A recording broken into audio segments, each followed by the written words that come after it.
হযরত ওমর ফারুক রাদিয়াল্লাহু তাআলা আনহুর কদমের মধ্যে এক বৃদ্ধা তার সন্তানকে নিয়ে টেনে হিসড়ে ধরে নিয়ে আসলো। বৃদ্ধা সে ডাক দিয়ে বলে, আমিনুল মুমিনিন,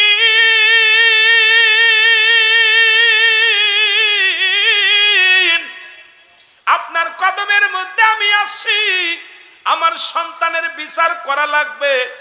আজকে কোথায় বিশ্ববিদ্যালয় পাগল পিটায় হত্যা করেন মুসলমান, ওই আব্রাহাকে পিটায় হত্যা করলো। আপনাদের চট্টগ্রামে বর্তমান অবস্থানে মুসলমান গোলাগুলি চলতেছে, বাইতুল মোকাররমে আগুন ধরেছে, মাজারে আজকে বোমাবাজি, মাজার ভাঙ্গা শুরু করেছে, মসজিদে নিরাপত্তা নাই, মাজার নিরাপত্তা নাই, স্কুল কলেজে নিরাপত্তা নাই। সবচেয়ে বড় নিরাপদ হলো মুসলমানদের নিরাপদ স্থান হলো মসজিদ। এখানেও দেখলাম রক্তাক্ত অবস্থায় মুসলমান, শুনে নাও, জায়ামে জাহিলা জামানায় যেটা হয় নাই, অন্ধকার জামানায়, আর এতকাল পরে বাংলার জমিনে বাইতুল মোকাররমে মুসলমান কুকুরের মতো কামড়া কামড়ে হয়। নবী বলছে বাল হুয়া কিলাব, এখন যদি কই অনেকের গায়ে পড়ে যাবে মুসলমান, শুনে নাও, নবী বলছে পৃথিবীর মানুষগুলোর চরিত্র হবে মানুষের চরিত্র হবে কুকুরের চরিত্র। কুকুর যেমন পৃথিবীর মধ্যে সম্পদ পাইলে খুশি হয়, কুকুর যেমন দুনিয়ার মধ্যে মরি পাইলে খুশি হয়, শেষ জামানার মানুষগুলো সম্পদের জন্য, মন মর্যাদার জন্য কাড়াকাড়ি করবে। ওরে তিন শ্রেণী আলেম কিয়ামতের ময়দানে জাহান্নামে যাবে রে। এক নাম্বার আলেম যিনি তর্ক বায়াজে জিতার জন্য এলেম অর্জন করেছে। আজকে শোনেন কিছু কথা হয়তো বলতে যায় চলে যাবে অন্য লাইনে, বাবা সময় পাবো না, বেশি আলোচনাও করবো না। সারা দিন ভরে জার্নি করে এসেছি, কষ্টের দেহটা কানা, তবু আশেকদের পাইয়া হৃদয়টা জুড়িয়ে যায়। আশেকদের যখন পায় মনটা, মন প্রাণটা ভরে যায়, তখন আলোচনা করতে মন চায়, যদিও কষ্ট হয়। কথাগুলো না বললে নয়। এক শ্রেণী আলেম নাম্বার ওয়ান, যারা তর্ক বায়াজে জিতার জন্য এলেম অর্জন করেন। দুই নাম্বার এলেম অর্জন করে মান সম্মান ইজ্জতের জন্য, পৃথিবীর মধ্যে ইজ্জত সম্মানের জন্য। পৃথিবীর মধ্যে আমি বড় আলেম, আমি বড় মৌলানা, আমি বড় মুফতি, আমি বড় মুহাদ্দিস, এই নাম্বার আলেম। সেই তিন নাম্বার আলেম হলো যারা দুনিয়া কামানোর জন্য। আজকে দেখলাম বাইতুল মোকাররমে কুকুরের মতো কামড়া কামড়ি। একদল কয় আমরা নেতা হব, আমরা জাতীয় মসজিদের ইমাম হব, আর একদল কয় দিতাম না, কারণ বাল হুয়া কিলাব। নবী কয় এই দুনিয়ার মধ্যে পচা দুর্গন্ধ। মানুষের চরিত্র হলো কুকুরের চরিত্র। কুকুর যেমন মরি পাইলে খুশি হয়, শেষ জামানার মানুষগুলো সম্পদের জন্য, সম্মানের জন্য এই রকম মারামারি হাঙ্গামা করবে মুসলমান। সেই প্রমাণগুলো পেয়ে যায়। এখন যেখানে তাকায় সেখানেই বিপদ। এখন মসজিদে নিরাপত্তা নাই, কারণ মুসলিম মিল্লাতের একমাত্র নিরাপদ স্থান হলো আল্লাহর ঘর মসজিদ। জোরে জোরে চিল্লায় বলেন ঠিক কিনা? আর একটু জোরে জোরে চিল্লায় বলা যাবেন আল্লাহু আকবার। হযরত ওমর ফারুক ডাকতে বলে, আমিনুল মুমিনিন,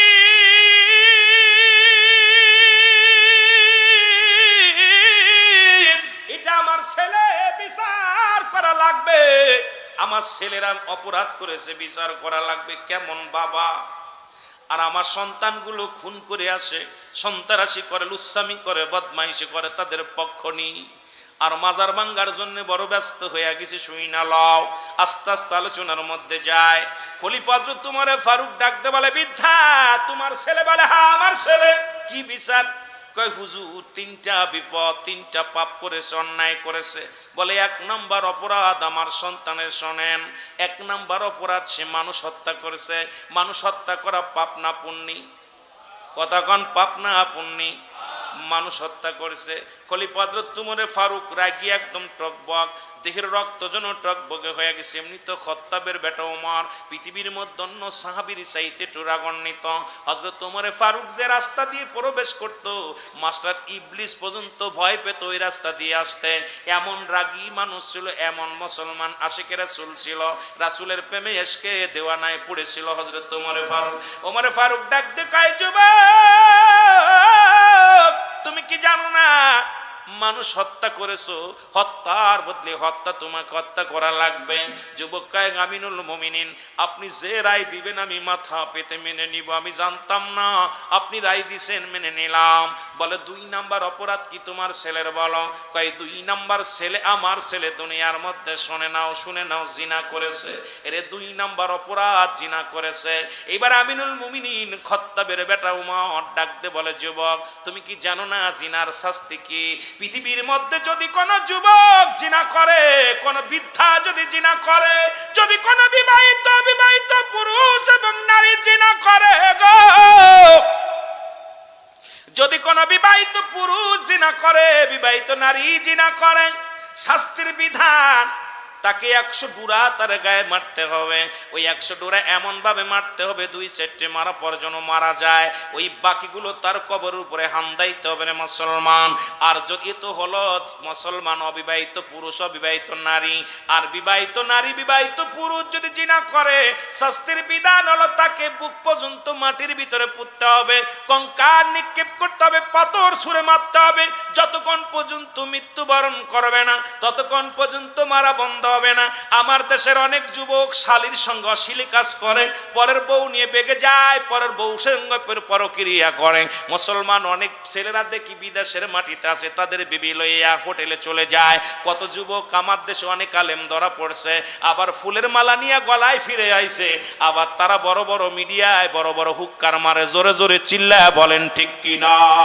হয়তো আমার বিরোধিতা করবে, আমার বিপক্ষে যাবে, মেরে ফেলবে, ভয় করি না, পরোয়া করি না, কারণ দুনিয়া থেকে চলে যেতেই হবে, সত্য বলতে হবে। যদি কোনো বিবাহিত নারী বিবাহিত পুরুষ জিনা করেন, সর্বপ্রথম তার নাভি পর্যন্ত মাটির নিচেই পুঁততে হবে, এর এই বুক পর্যন্ত তাকে কঙ্কাল নিক্ষেপ করে মারতে হবে, যতক্ষণ পর্যন্ত মৃত্যুবরণ করবে না। ওই মৃত্যুবরণ না করা পর্যন্ত মারা বন্ধ হবে না। যখন নিশ্চিত হয়ে যাবে উনি মৃত্যুবরণ করেছে, সঙ্গে সঙ্গে তারে মাটি করে তুলতে হবে, তুলিয়া তারে দুনিয়ার মধ্যে কোনো কাফন পাবে না, দাফন পাবে না। অবিবাহিত নারী অবিবাহিত পুরুষ দাফন পাবে, কাফন পাবে মুসলমান, কিন্তু বিবাহিত নারী বিবাহিত পুরুষ কোনো কাফন পাবে না, দাফন পাবে না। এই পৃথিবীর মধ্যে দিবালয় কুকুর শেল দিয়ে লাশটা খাওয়াইয়া দিতে হবে, পৃথিবীর মধ্যে কোনো দাফন করা যাবে না। একটা বিচার যদি চট্টগ্রামের জমিনে হতো, তাহলে চিরতরে জিনা বা বিচার বন্ধ হয়ে যেত। যেখানে চট্টগ্রাম মেডিকেল হাসপাতালে মর্গে জিনা হয়, ঢাকা মেডিকেল মর্গে জিনা হয়, কোন দেশে বাস করি রে ভাই, কোন দেশে বাস করি? একটু গভীর মনোযোগ দিয়া শোনেন। এই বাংলাদেশের মধ্যে চট্টগ্রাম মেডিকেল কলেজ হাসপাতালে মৃত্যু মানুষের সঙ্গে মর্গে জিনা হয়েছে, মুসলমান ঢাকা মেডিকেলে মর্গে জিনা হয়েছে। এর সেইতে দুঃখ আর থাকতে পারে না। যারা মরা মানুষের সঙ্গে জিনা করে, সেই দেশে আবার বড় বড় ফতুয়া মারো মৌলবীরা, নবীর সঙ্গে দুশ্মনী করো, কারণ তোমাদের কপালে কষ্ট আছে, শুনি আছে। আল্লাহর ওলিরাই জমিনের মধ্যে আছে, যাদের ওসিলায় দয়ার মধ্যে ছিলা, তাদের সঙ্গে দুশ্মনী করেছো। আল্লাহ কয় শুনে নাও, শুনে নাও, যারা আমার ওলিদের সঙ্গে দুশ্মনী করবে, আমি আল্লাহ তাদের বিরুদ্ধে যুদ্ধ ঘোষণা করব। তোমাদের কপালে কষ্ট আছে, আল্লাহর ওলিরা কষ্ট পাইলে তোমাদের কপালেও কষ্ট আছে, জোরে জোরে বলেন ঠিক কি না? খলিফা ওমর কয় তৃতীয় নাম্বার বিপাক, তৃতীয় নাম্বার পাপ কি, অন্যায় কি? বলে হুজুর তৃতীয় নাম্বার বিপদ, এই পৃথিবীর মধ্যে 1 নম্বর মানুষ হত্যা করছে, 2 নম্বর জিনা ব্যভিচার করছে, 4 নম্বর মাদক সেবন, 3 নম্বর মাদক সেবন করে। পৃথিবীর মধ্যে মাদক সেবন করে, সঙ্গে সঙ্গে খলিফার চোখ দুটি লাল হয়ে গেছে। আমিনুল মুমিনিন ডাকতে বলে বিদ্যারে, তোমার সন্তান যে অপরাধ করেছে, এই অপরাধের পাপের প্রায়শ্চিত্ত দেওয়া লাগবে, অন্যায় করেছে, বিশাল অন্যায় করেছে। এই পৃথিবীর মধ্যে তুমি তোমার সন্তান এত বড় অন্যায় করেছে, নিয়ে আসছো। ডাকতে বলে যুবক, তুমি 3টা অপরাধী বড় বড় করেছো। নাম্বার 1 তুমি জিনা করেছো, নাম্বার 2 তুমি কি মানুষ হত্যা করেছো, নাম্বার 3 তুমি মাদক সেবন করো। 3টা অন্যায় ছোট না বড়? জোরে বলেন ছোট না বড়?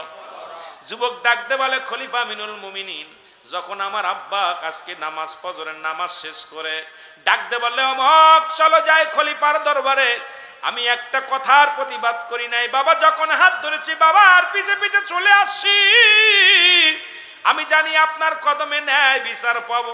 খলিফা ডাকতে কয় কেমন যুবক? এই যুবক নিজে বলতেছে হুজুর আপনার কদমের মধ্যে আমি ন্যায় পরানয় বিচার পাবো, এই জন্য আমার বাবা যখন বলছে চলো যাই উমরের কদমে, আমি কোনো কথা বলি নাই, বাবার পিছে পিছে চলে আসছি। ডাকতে কয় যুবক রে তুমি কি বলতে চাও? কয় হুজুর আমি বলতে চাই, আমি জানি আমি অপরাধ করেছি, আমি অন্যায় করেছি, এই কারণে আমার আপনি শাস্তি দিবেন, হয় ফাঁসি হবে, নাই মৃত্যুদণ্ড, না হয় আমাকে হত্যা করবেন। আপনি যে বিচার করবেন আমি মেনে নিলাম, মাথা পেতে মেনে নিলাম, আপনার বিচারের বিরোধিতা করব না, কারণ আপনি খলিফা, যেটা বলবেন সেটাই আমি মেনে নিব। মৃত্যুর জন্য আমি প্রস্তুতি, তবে মরার আগে আমি আপনার কাছে একটা নালিশ দিয়া যাই, আমার বিচার করার আগে আমার বাবার বিচারটা করা লাগবে। জোরে জোরে চিল্লায়া বলা যাবে না আল্লাহু আকবার। হুজুর, আপনি যে বিচার করবেন মেনে নিব, যে শাস্তি দিবেন মেনে নিব, কোনো দ্বিধাদ্বন্দ্ব করব না। কিন্তু আমার একটা কষ্ট, আমি জানি আপনি ন্যায় বিচারক, আপনার কাছে ন্যায় বিচার ছাড়া অন্যায় কোনো বিচার পাবো না, কিন্তু আমার মৃত্যুদণ্ডের আগে আমার বাবার বিচারটাকে করা লাগবে। খাত্তাবের বেটা ওমর, খলিফা আমিরুল মুমিনিন হযরত ওমর ফারুক রাদিয়াল্লাহু তাআলা আনহু একদম রাগে টকবক হয়ে গেছে। খোলা তরবারি হাতের মধ্যে নিয়ে চোখ দুটি বড় লাল হয়ে গেছে। যুবক কি বলতে চায়? তার বাবার বিরুদ্ধে অভিযোগ। খলিফা হযরত ওমর ফারুক কয়, যুবক রে, তুমি কার বিরুদ্ধে অভিযোগ দাও? তুমি কি জানো না তোমার বাবা, ওই ব্যক্তি তোমার বাবা হয়? আরে আমি বাবা কি ধন আমি বুঝতে পারি নাই, আমি খত্তাবের বেটা উমর, আমি আমার বাবারে হারাইছি। বাবা দুশ্মনী করেছিল রাসূলের সঙ্গে, তারও সারি নাই। আজকে আমি বাবার মর্মটা বুঝি, তুমি বাবার বিরুদ্ধে অভিযোগ দাও। যুবক বলে, খলিফা আমিরুল মুমিনিন, আল্লাহর কসম করে বলি, আপনি ন্যায় বিচারক, আমি জানি আপনার কাছে বিচার পাবো, এই জন্য আমি আমার বাবার বিচার চাই। বলে, যুবকরে কি বলতে চাও বলো? বলে, হুজুর, 1 নাম্বার বিচার, আমার আব্বা জান এই পৃথিবীর মধ্যে 1 নাম্বার অপরাধ করেছে, সে আমাকে একটা ভালো মা দেয় নাই। এমন একটা মা দিছে, 1 নাম্বার অপরাধ আমার বাবার, সে যে আমাকে একটা আদর্শবান মা দেয় নাই। এমন একটা মা দিছে যে মায়ের গায়ে কাপড় থাকে না, অন্য পুরুষের সঙ্গে জিনা ব্যভিচার করে বেড়ায়, বেপরদায় বেড়ায়। এই মাটা পৃথিবীর মধ্যে আমাকে একটা ভালো মা দেয় নাই। 1 নাম্বার অপরাধ আমার আব্বা করছে। আজকে যদি আমি ভালো একটা মা পাতাম, সেই মায়ের গুণে প্রাথমিক বিদ্যালয় হলো মা, সেই মাকে আমি আদর্শবান মা পাই নাই। আমি যুবকদের বইলা যাই, যুবকরা একটা কালো মেয়ে বিয়ে কর, একটা খুড়া মেয়ে বিয়ে কর, যে মেয়েটা নামাজি, যে মেয়েটা কোরআন পড়তে পারে, যে মেয়েটা আল্লাহকে ভয় করে, যে মেয়েটা তার বাবা মার খেদমত করে, যে মেয়েটা পর্দার মধ্যে থাকে, এমন একটা মাইয়া তোরা বিয়ে করে যুবক। আজকে আমরা সুন্দরী পুজরি হয়ে গেছি, শুধু চেহারা দেখা পাগল হয়ে যায়। আজকে বাংলাদেশে জিনা ব্যভিচারের কারণ, আজকে পরকীয়ার কারণ হলো শুধু সুন্দরী চেহারা। আজকে শুধু বংশ দেখি না, আগের যুগের বাবারা যখন বিয়ে শাদী দিত, আগে দেখতো মেয়ের বংশ পরিচয়, এরপরে মেয়ে দেখতো কোরআন হাদিস পড়তে পারে কিনা, পর্দায় থাকবে কিনা, খেদমত করতে, মা বাবার খেদমত করতে পারবে কিনা। এখন গার্জিয়ান লাগে না, আমরা সুন্দরী পুজরি হয়ে গেছি রে। আজকে সুন্দরী ধলা চামড়া ঘরে আনিয়া 2 দিন পরে বাবার সঙ্গে খারাপ ব্যবহার হয়, 2 দিন পরে মায়ের সঙ্গে খারাপ ব্যবহার হয়। আমি তোদের বলি যে একজন রিক্সা চালকের মেয়ে বিয়ে কর, ভ্যান চালকের মেয়ে বিয়ে কর, যে মেয়েটা পর্দায় থাকে রে, যে মেয়েটা দুনিয়ার মধ্যে কোরআন পড়তে পারে, হাদিস বোঝে, যে মেয়েটা, যে মেয়ের মা তার বাবা শ্বশুর শাশুড়ি খেদমত করে। এ দুনিয়ার মধ্যে এমন একটা বউ, আল্লাহ একটা মেয়ে যদি দুনিয়ার মধ্যে পেয়ে যাও, এই দুনিয়াতেও শান্তি পারো শান্তির যুবক। আমি মাদের বলে যাই, মাইকের আওয়াজ যত দূর শোনো, মারে এমন চাকরি ছেলের দরকার নাই, ওই ঘুষখোর দামার দরকার নাই, সুদখোর দামার দরকার নাই। দাবি কর মা, তুমি যদি বিয়ে দিতে হয় এমন একটা ছেলের সঙ্গে বিবাহ দাও, সারাদিন পরে আমাকে একটু খানা খাওয়াইবে, হালাল খাদ্য খাওয়াইবে। আমি দামি কাপড় চাই না, দামি পোশাক চাই না, দামি ব্যবহার চাই না। আমার স্বামী আমার পর্দার মধ্যে রাখবে, আমার স্বামী আমার নামাজের জন্য তাগিদ দিবে, আমার স্বামী আমার বোরকা পরায় রাখবে, আমার স্বামীর মা বাবার আমি খেদমত করতে পারবো। আমি আমার স্বামীর দুনিয়ার মধ্যে নামাজ ছাড়বো না, কোনোদিন বেপরদায় ঘোরাঘুরি করবো না। মা গো, আমি দুনিয়ার মধ্যে একটা নামাজি আল্লাহ স্বামী দাও। এ মা, তোদের পায়ে ধরে বলে যায়, ওই দাঁড়ায় অনেক ছেলে দাঁড়ায় প্রস্রাব করে, এমন ছেলের দরকার নাই, ঘুষখোরের দরকার নাই, সুদখোরের দরকার নাই।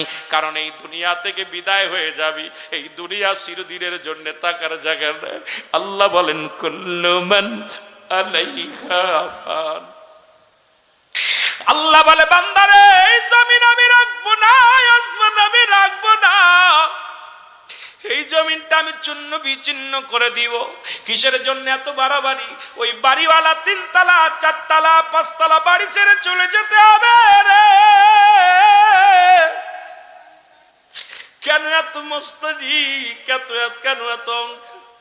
আল্লাহ বলে বান্দারে জমিনটা আমি রাখবো না, জমিনটা পুরা তামা বানায়া দিব। এই জমিনের মাটিগুলো পুরে তামা হয়ে যাবে। এই যে আজকে বাতি দাঁড়াইছে যে পানির মধ্যে, এই পানিগুলো পুরে ছাই হয়ে যাবে। আল্লাহ কয় বান্দা এই জমিনের মাটি পুরে হবে তামা, জমিনের পানিগুলো পুরে হবে ছাই। যেদিন কিচ্ছু বলতে কিচ্ছু থাকবে না, থাকবে শুধু আমার আল্লাহ। আল্লাহ কয় বান্দারে সেদিন আমি থাকবো আমার নবীর ভালোবাসা নিয়ে। আমি যুবকদের পায়ে পড়ে যায়, হাতে ধরে বলে যায়, যুবকরা আর দাড়ির মধ্যে খুর দিস না, যুবকরা আজ থেকে আর নামাজ ছাড়িস না, আজ থেকে আর বেগানা মহিলার পাশ করিস না, বেগানা মহিলার চেহারা দেখা হারাম হারাম। মুসলমান শুনে নে, তোর কারণে তোর বাবা মা জাহান্নামে যাবে, তোর কারণে তোর বাবা মা জাহান্নামের লার্কির মধ্যে জ্বলবে। আমি যুবকদের বলে যাও যুবক, তোদের পায়ে ধরে বলে যায় আজ থেকে প্রেম প্রীতি বন্ধ করে দে, বন্ধ করে দিয়া আজকে দুনিয়ার মধ্যে নামাজ পড়, শরীয়তের বিধান মেনে চল, বাবা মা যেটা এনে দেয় সেটার সঙ্গে সংসার কর। দুনিয়া থেকেও শান্তি পাবি, যতদিন বেঁচে থাকবি এই দুনিয়ার মধ্যে শান্তি খুঁজে পাবি। জোরে জোরে চিল্লায় বলেন ঠিক কি না? একটা হারাম খোর দরকার না, হালাল খোর দরকার। হারাম খোর কি নিয়ে যাবা কবরে, কি নিয়ে যাবা একটু চিন্তা করছো? হাইরে সুদ খাইয়া ঘুষ খাইয়া কত বাড়ি গাড়ি করতেছি, সম্পদের পাহাড় গড়ে ফেলেছি, সব কি কিছু নিতে পারবো? কথা বলেন, কেউ নিছে? কেউ নিছে? আমার নবীর আদর্শ দেখেন না, রাসূলুল্লাহ ইন্তেকালের আগে 4 কাঠা জমি বা 4 শতক জমি এটা রেখে গেছিলেন। আম্মা জান আয়েশা সিদ্দিকা তার বাবার কাছে হযরতে আবু বকর সিদ্দিক রাদিয়াল্লাহু তাআলার কাছে দরখাস্ত করলেন, আব্বা জান আমার স্বামীর ইন্তেকালের পরে এই 4 শতক 4 কাঠা জমির মালিক আমি, ওয়ারাস সূত্রে। হযরত আবু বকর সিদ্দিক চোখের পানি ছেড়ে কান্দে, আম্মা জান শোনেন, আপনি কি জানেন রাহমাতের নবী রাহমাতাল লিল আলামিন ওনার ওফাতের আগে এই জমিটুকু ওয়াকফ করে গেছে? সুবহানাল্লাহ বলেন না, আরো জোরে, আরো জোরে। উম্মতি মুহাম্মাদিন নামে ওয়াকফ করে গেছে। সেই নবীর আদর্শ আমাদের ভিতরে নাই। মরে যাচ্ছি সুদের মধ্যে, একদম মরে যাচ্ছি ঘুষের মধ্যে, চলে না জীবন, তারপরে ঘুষ সুদ ছাড়ি না, অন্যায় অপরাধ করেই যাচ্ছি। ঘটনাটা কি ভাই? কারণ ভিতরটা এমন মরা মরছে, এই মুনাফিকে এমন ভাবে ধরছে, আমাদের অন্তরের ভিতর ভয় নাই, আমাদের অন্তরে ভীতি নাই। আরে ভাই কিচ্ছু টাকা ফিরাউন নমরুদ কারণ যারা খুদাই দাবি করেছিল তারাও কিছু নিতে পারে নাই, আপনি কি নিয়ে যাবেন? যুবক বলে 2 নম্বর অপরাধ, আমার মা আমার আব্বা আমার একটা ভালো নাম দেয় নাই। আল্লাহু আকবার বলেন, ভালো সুন্দর একটা নাম দেয় নাই। আজকে অপরাধ করার জন্য আমার মা বাবা বড় দায়ী। হুজুর 3 নম্বর অপরাধ, আমার মা বাবা আমার দ্বীন ইলম শিক্ষা দেয় নাই। আমাকে বড় লন্ডনে লেখাপড়া করাইছে, আমেরিকা লেখাপড়া করাইছে, ইংরেজি শিখাইছে, বাংলা শিখাইছে, কত কিছু শিখাইছে, কোনোদিন ইসলামের জ্ঞান দেয় নাই, কোনোদিন কোরআনের একটা আয়াত আমারে শিক্ষা দেয় নাই, কোনোদিন হাদিসের জ্ঞান আমারে দেয় নাই। এই জন্য অপরাধ যদি করে থাকে আমার বাবা মা আগে অপরাধ করছে, আগে বিচার যদি করতে হয় আমার বাবা মার করেন। এই জন্য আমি আপনাদেরকে বলে যাই, সন্তান মৌলবী বানানো বড় শর্ত না, বক্তা বানানো বড় শর্ত নয়। ওই ছেলে আপনার জানাজা পড়তে পারবে, ওই ছেলেটা নামাজ পড়তে পারবে, ওই ছেলেটা হালাল হারাম বুঝতে পারবে, এই নিয়মটা তার রেখে যেতে হবে, তার শিক্ষা দিতে হবে। নিম্নতরে কয়েকটা হাদিসের জ্ঞান তার থাকা লাগবে, কোরআন হাদিসের কয়েকটা 10টা সূরা তার মুখস্থ করা লাগবে, জানাজার নিয়তটা তার জানা লাগবে, দোয়াটা তার জানা লাগবে। আজকে অনেক ছেলে এখানে বসে আছেন, যদি বলি ও বাবা জানাজার নিয়তটা বলে পারবো না, জানাজা চতুর্থ তাকবীর বল পারবো না, নামাজের নিয়ম বল পারে না, কারণ নামাজটা পর্যন্ত শিক্ষা দিই নাই। আল্লাহর কসম করে বলি, আল্লাহর কসম করে বলি, আপনি আমি বাঁচা সম্ভব নয়। ওই উমরে ফারুকের কাছে যে যুবক যে বিদ্যা এসেছিল, ওই রকম আপনাকে আমাকে ধরা পড়তে হবে। কারণ বিচারের কাঠগড়ায় সেদিন জবাব দিতে পারবেন না। ওই ছেলে মেয়ে তো আপনার কাছে আমানত রাখছে আমার আল্লাহ, এটা খিয়ানত করার অধিকার আপনার নাই। এই জন্য আমি আপনাদেরকে বলি, পাশে যদি মাদ্রাসা থাকে, নিম্নতরে কোরআন শিক্ষা দেন সন্তানের। এই মাদ্রাসার গুরুত্ব দেন, মাদ্রাসায় লেখাপড়া করান। ওই মাদ্রাসায় লেখাপড়া করাইয়া বড় বক্তা বানানোর দরকার নাই, বড় মুফতি হওয়ার দরকার নাই। নিম্নতরে সে হালাল হারাম বুঝবে, নামাজ পড়া শিখবে, শরীয়তের বিধান মানা শিখবে, মা বাবার খেদমত করা শিখবে। এই পর্যন্ত শিক্ষা দিয়ে আপনি ইঞ্জিনিয়ার বানান, আমি ডক্টর বানান, বিদেশ থেকে ডিগ্রি নিয়ে বড় আলেম বানান, বড় জ্ঞানী বানান। ও মুসলমান, পুলিশ হোক, আর্মি হোক, র্যাব হোক, কোনো দুঃখ নাই। কিন্তু সন্তানদের ইসলাম শিক্ষা দেন। ইসলাম যদি শিক্ষা না নাই সন্তান, আল্লাহর কসম, আল্লাহর কসম, আল্লাহর দরবারে সারা পাওয়া সম্ভব নয়। এই জন্য আমাদের সন্তান যাদের আছে, সর্বনিম্ন তাদেরকে কোরআনের জ্ঞান, হাদিসের জ্ঞান দিতে হবে, যাতে আল্লাহর আদালতে জবাব দিতে পারি। জোরে জোরে চিল্লায় বলো আল্লাহু আকবার। খলিফা হযরত উমর ফারুক রাগান্বিত হয়ে তরবারি নিয়ে ডাকতে বলে, বিদ্যা বলে, খলিফা আমি অপরাধী করছি, আমি ভুল স্বীকার করছি। এত বড় অপরাধ করার পর আজকে আমার চোখ খুলে গেছে, আপনি আমার তওবা করে দেন, আপনি আমার তওবা করে দেন। আল্লাহ যেন আমাদের মাফ করে দেয়, বেটা আমাদের বাপ পুত্রের যেন মাফ করে দেয়। এই দুনিয়ার মধ্যে আমি যে ভুল করেছি, এই ভুল যেন কেউ না করে, আল্লাহ যেন আমাদেরকে মাফ করে দেয়। এই জন্য যুবকদের বলে যায়, আমার যারা গার্জিয়ান আছে, সন্তান আছেন, তাদেরকে আমি বলে যাই, এই সন্তানদেরকে সৎ জ্ঞান দেন, ইসলামের জ্ঞান দেন, কোরআনের জ্ঞান দেন, হাদিসের জ্ঞান দেন, এলমে তাসাউফ শিক্ষা দেন, শরিয়াত, তরিকত, হাকিকত, মারেফাত, মুসলমান, ইসলাম, ইমান, ইহসান, কালেমা, নামাজ, রোজা, হজ, যাকাত, আগুন, পানি, মাটি, বাতাস, শরিয়াত, তরিকত, হাকিকত, মারেফাত, এই জ্ঞানগুলো তাদের শিক্ষা দেন। এলমে হুজুরি, এলমে হুসুলি, এলমে শরিয়াত, এলমে তরিকাত, এই জ্ঞানগুলো তাদের শিক্ষা দেন। এই শিক্ষায় যখন শিক্ষিত হবে, এই জাতীয় বাঁচবে, সমাজও বাঁচবে, আপনিও বাঁচবেন, আপনার সন্তানও বাঁচবে, যুব সমাজ নষ্ট হবে না। বলতেছিলাম, জান্নাতের বাগানে রওনা হওয়ার সঙ্গে সঙ্গে সগীরা গুনাহগুলো মাফ হয়ে যায়। আমরা শুধু সগীরা গুনাহ করি নাই, পদে পদে করছি কবিরা গুনাহ। আল্লামা কুতুবী রাহমাতুল্লাহ বয়ান করে, দুনিয়ার মানুষ শোনো, জীবনে যদি কবিরা গুনাহগুলো মাফ করাইতে চাও, এলাকার মধ্যে যখন শুনবে কোন রিয়াজুল জান্নাহ, বেহেশতের বাগান, ওই বাগানখানা কোনো বান্দা যখন আঁকড়ে ধরবে, এরপরে আলোচনা শুনবে, সর্বশেষে খাস তওবা করবে। তওবা করিয়া, কারণ শরিয়াতের কিবলা কাবা, দুজানের কিবলা রাহমাতুল লিল আলামিন, মোনাজাতের কিবলার শাজিম, যখন আর শাজিমের দিকে তাকাইয়া বান্দা যখন আল্লাহর দরবারে খাস তওবা করে আল্লাহ বলে ডাক দিবে, ওই বান্দার জীবনের সমস্ত কবিরা গুনাহগুলো মাফ হয়ে যাবে। জোরে বলা যাবে না সুবহানাল্লাহ? তাহলে মাহফিলে আসলে লাভ না লস? শুধু আসার কারণে সগীরা গুনাহ মাফ। এখানে বসে আলোচনা শুনে খাস তওবা করে আল্লাহর দরবারে চোখের পানি ছেড়ে কাঁদলে কবিরা গুনাহ হবে মাফ। কারণ জীবনে কত গুনাহ করছি, নামাজ ছেড়ে দেয়া কবিরা গুনাহ, মিথ্যা বলা কবিরা গুনাহ, বেগানা মহিলার সঙ্গে দেখা দিয়া কবিরা গুনাহ, বেগানা পুরুষের সঙ্গে দেখা দেয়া কবিরা গুনাহ। হাজারো গুনাহ করলাম, দুনিয়ার মানুষ শুইনা নাও। এ মুসলমান শোনো, জান্নাতের বাগানে যাইয়া খাস তওবা করিয়া যখন আল্লাহ বলে ডাক দিবা, আমার আল্লাহ তাআলা ওই আপনার আমার জিন্দেগির সমস্ত গুনাহগুলো মাফ করে দিবে। জোরে বলা যাবে না মারহাবা?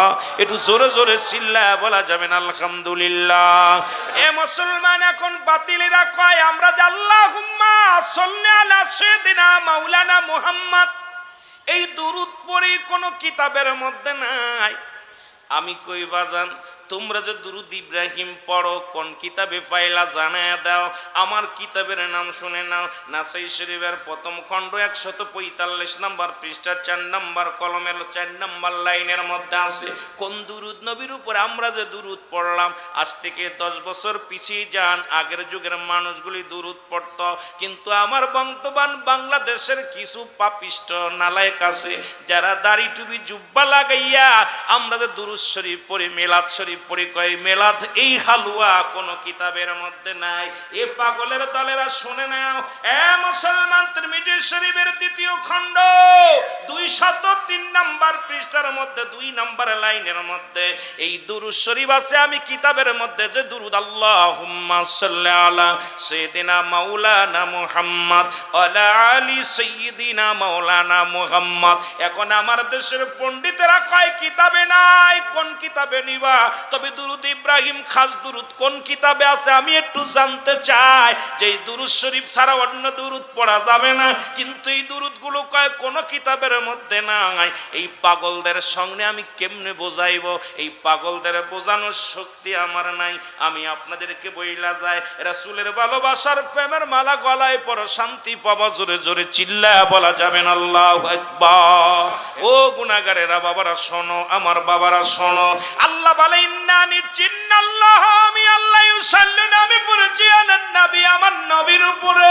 ইয়া আইয়ুহাল্লাযীনা আমানু, যদি বলতে আইয়ুহান নাস, ও মানুষ সম্প্রদায়, মানুষদের ডাক দেন নাই, ডাক দিছি ইমানদারদের, বিশ্বাসীদের। শোনো, তোমরা কি করো? দরুদ ও সালাম পাঠ করো। কার উপরে? আমার নবীর উপরে। কেমনে পড়বা? 2টা কায়দা। যেহেতু জামিয়ার অনেক ছাত্র আছে, শিক্ষক আছে, আল্লাহ বলে 2টা কায়দা। একটা হলো তাসলিমান, তাকে দিছি পড়ার জন্য। একটা হলো তাজিমান, সম্মানের সঙ্গে। নবীর দুরুদ কেমনে পড়বি? এই জন্য আশিকদের কাছে বসো। আশিকরা নবীর দুরুদে পাগল হয় গো, নবীর ইশকে দিওয়ানা, নবীর প্রেমে দিওয়ানা। এটা তোমরা বুঝবা না, নবী কি ধন, এটা বুঝার মতো ক্ষমতা আল্লাহ তোমাদের দেয় নাই। জোরে বলেন ঠিক কিনা? আর একটু জোরে জোরে চিল্লায়া বলেন ঠিক কিনা? কারণ নবী লাগবে কবরে, নবী লাগবে মিজানে, নবী লাগবে ফুলসিরাতে, নবী লাগবে আমাল কিয়ামতের ময়দানে গো। নবী বিনে কোনো বান্ধব নাই, নবী বিনে কোনো দরদি নাই, নবী বিনে কোনো উপায় নাই। জোরে জোরে চিল্লায়া বলো ঠিক কিনা? আর একটু জোরে জোরে চিল্লায়া বলো ঠিক কিনা? ও দুনিয়ার মুসলমান শুনে নাও, এই নবীর মিলাদ, মিলাদ শব্দ, মিলাদ এই প্রমাণ করতে গেলে দলিল লাগবো না। আমি একটা দলিল দিয়ে যাই আজকে চট্টগ্রামবাসীর জন্য, এই রাঙ্গুনিয়াবাসীর জন্য। দলিলটা হলো সূরা ইখলাস। আমার সাথে পড়েন, বিসমিল্লাহির রাহমানির রাহিম। কুল হুয়াল্লাহু আহাদ, আল্লাহুস সামাদ, لم يلد ولم يولد ولم يكن له كفوا أحد। আল্লাহ বলেন, হাবিব আপনি ওদেরকে জানিয়ে দেন। কাদের জানিয়ে দেন? ওদেরকে আপনি জানিয়ে দেন আমি আল্লাহ। কারণ আল্লাহ হলো স্রষ্টা, আমরা হলাম সৃষ্টি। সৃষ্টির জন্ম আছে, স্রষ্টার জন্ম নাই। আল্লাহ ডাক দেখায়, হাবিব ওদেরকে জানিয়ে দেন। এ মুসলমান শোনো, মিলাদ মানেই জন্ম বৃত্তান্ত। সুতরাং যে মৌলবী কয় মিলাদ জায়েজ নাই, আর মৌলবী তোরও তো মিলাদ আছে। পৃথিবীর সমস্ত মাখলুকাতের মিলাদ আছে, কারণ পৃথিবীর মধ্যে সমস্ত মাখলুকাত জন্মগ্রহণ করেছে, আমার আল্লাহ জন্মগ্রহণ করেন। আল্লাহ কয়, হাবিব জানিয়ে দেন আমি আল্লাহ এক, আমি আল্লাহ এক, দ্বিতীয় কেউ নাই। এই পৃথিবীর মধ্যে কাউরে জন্ম দিই নাই, কারো থেকে জন্ম নিই নাই।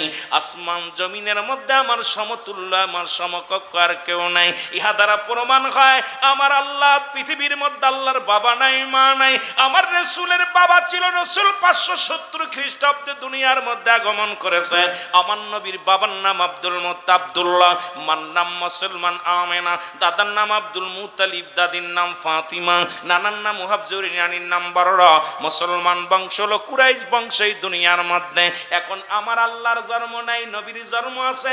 আমার নবীর মিলাদ অস্বীকারী সে মুসলমান থাকতে পারে না, সঙ্গে সঙ্গে মুসলমান থেকে খারিজ হয়ে যাবে। এই জন্য মিলাদুন নবী অস্বীকার করার মতো পৃথিবীর কোনো আলেম নাই, আলেম নাই। জোরে জোরে চিল্লায় বলো ঠিক কিনা? এখন মুসলিম মিল্লাতের ঈদ হলো কয়টা জানা আছে? মুসলমানদের ঈদ কয়টা? মুসলমানদের ঈদ হলো 5টা। 1 নাম্বার ঈদের নাম হলো ঈদে মিলাদুন নবী সাল্লাল্লাহু আলাইহি ওয়াসাল্লাম। 2 নাম্বার ঈদের নাম হলো ঈদে মুসলমান শুনে নাও মুসলমান ঈদুল ফিতর। 2 নাম্বার 3 নাম্বার ঈদের নাম হলো ঈদুল আজহা। 4 নাম্বার ঈদের নাম হলো মুসলমান ইয়াউমুল জুম্মা। 5 নাম্বার ঈদের নাম হলো আরাফাতের ময়দান। এই মুসলিম মিল্লাতের 5টা ঈদের মুসলমান শুনে নাও। আজকে আমরা এই 5টা ঈদ কেন বলে গেলাম? আর সর্বশ্রেষ্ঠ ঈদ হলো আমার নবীর জন্ম, আমার নবীর আগমন। নবীর আগমনে নবীর মিলাদ, আসমান খুশি জমিন খুশি। আমার দেশের তথাকথিত কিছু আলেম খুশি হতে পারে নাই। এ মুসলমান শুই না নাও, নবীর মিলাদ আসমান খুশি হলো, জমিন খুশি হলো, ফেরেশতা কুল খুশি হলো, কুল কায়নাত খুশি হলো, তোমার মতো মৌলবী খুশি হয় নাই। এর সেইতে দুঃখ আর থাকতে পারে না। জোরে জোরে বলেন ঠিক কিনা? কেন বলতেছিলাম নবী কয়ে হায়াতি খায়রুল লাকুম, আমার হায়াতের জিন্দেগিটা এই পৃথিবীর মধ্যে নবী আগমন করে উম্মতের কল্যাণের জন্য। ও মুসলমান, আমার আপনার মঙ্গলের জন্য দুনিয়ার মধ্যে আগমন করেছে। নবীর আগমনে আমরা যারা খুশি হতে পারলাম না, নবীর আগমনে আমরা যারা বেজার, নবীর আগমনে যারা আমাদের দুঃখ পাইলাম, এ কেমন মুসলমান, কেমন দানবার, কেমন মানব গো মুসলমান। শোনো, এই নবীরে পাইয়া কুল কায়নাত খুশি হইল। এই জন্য আমি প্রায়টা আলোচনার মধ্যে বলি, নবী লাগবে কবরে, নবী লাগবে মিজানে, নবী লাগবে ফুলসিরাতে, নবী লাগবে ওমান কিয়ামতের ময়দানে। নবী বিনে কোনো বান্ধব নাই, নবী বিনে কোনো দরদি নাই, নবী বিনে কোনো উপায় নাই। নবী বিনে কেমনে উপায় থাকব? কারণ নবীও নিজেই বিদায় নিছে। মুসলমান ওফাতি খায়রুল লাকুম, নবী কয় উম্মতিরা রে, আমি ওফাত গ্রহণ করলাম, এ শুধু উম্মতের কল্যাণের জন্য দুনিয়ার মধ্য থেকে বিদায় হলাম। এই দুনিয়ার মধ্যে আমি আগমন করেছিলাম উম্মতের জন্য। আমার দেশের মৌলবীর আলেম উলামা কয় নবী আমগার মতো মানুষ, নবীরা হলো গুনাহ থেকে মুক্ত, আমরা গুনাহে যুক্ত। নবী এই কারণে বলেছিল, কি বলেছিল শোনো রে মুসলমান। নবী কয় উম্মতিরা রে, এই দুনিয়ার মধ্যে আমি আগমন করেছি কারণ উম্মতের সঙ্গে চলাফেরা করেছি, উম্মতের সঙ্গে কেমনে সংসার করবে সব বোঝানোর জন্য। রাষ্ট্রীয় জীবন, সাংসারিক জীবন, ব্যবসায়িক জীবন, এইগুলো বোঝানোর জন্য, শেখানোর জন্য আল্লাহ রাব্বুল আলামিন আমারে দুনিয়ার মধ্যে পাঠাইল। আর আমি আমার উম্মতের সঙ্গে চলাফেরা করতে পেরেছি। আমার উম্মতিরা ধন্য, আমার উম্মতিরা ধন্য। আর এই উম্মতের মঙ্গলের জন্য আমি নবী বিদায় নিলাম। ওফাতি খায়রুল লাকুম ওয়া মামায়াতি খায়রুল লাকুম, নবী কয় উম্মতিরা গো শুইনা নাও, আমি নবী দুনিয়া থেকে বিদায় নিলাম আমার উম্মতের কল্যাণের জন্য। ওরে পৃথিবীর মধ্যে যদি কোন উম্মত কোন গুনাহের কাজ করে রে, নবী কয় উম্মতিরা শোনো,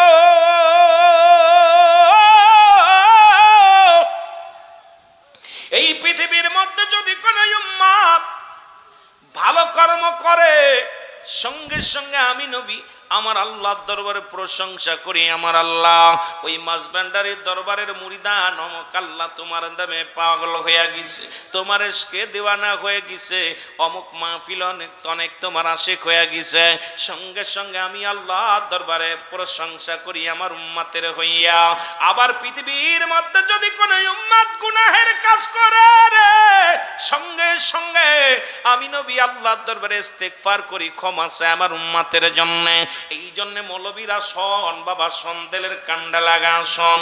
যদিও আমার কথা শুনলে একটু কষ্ট লাগবে, একটু উচিত কথা বলতে গেলে কষ্ট হয়, এই জন্য বলে যায় আপনাদেরকে, পৃথিবীর মধ্যে অন্যায় করে ছেলে মাপসাই বাবা, অন্যায় করে গ্রামের ছেলে মাপসাই চেয়ারম্যান মেম্বার যাইয়া, এমন নবীর উম্মত হইলাম রে। উম্মত ভুল করে, উম্মত গুনাহ করে, নবী আমার আল্লাহর দরবারে ইস্তেগফার করে, মাফ চাই। এই নবীর উম্মত হইয়া লাভ না লস হইছে?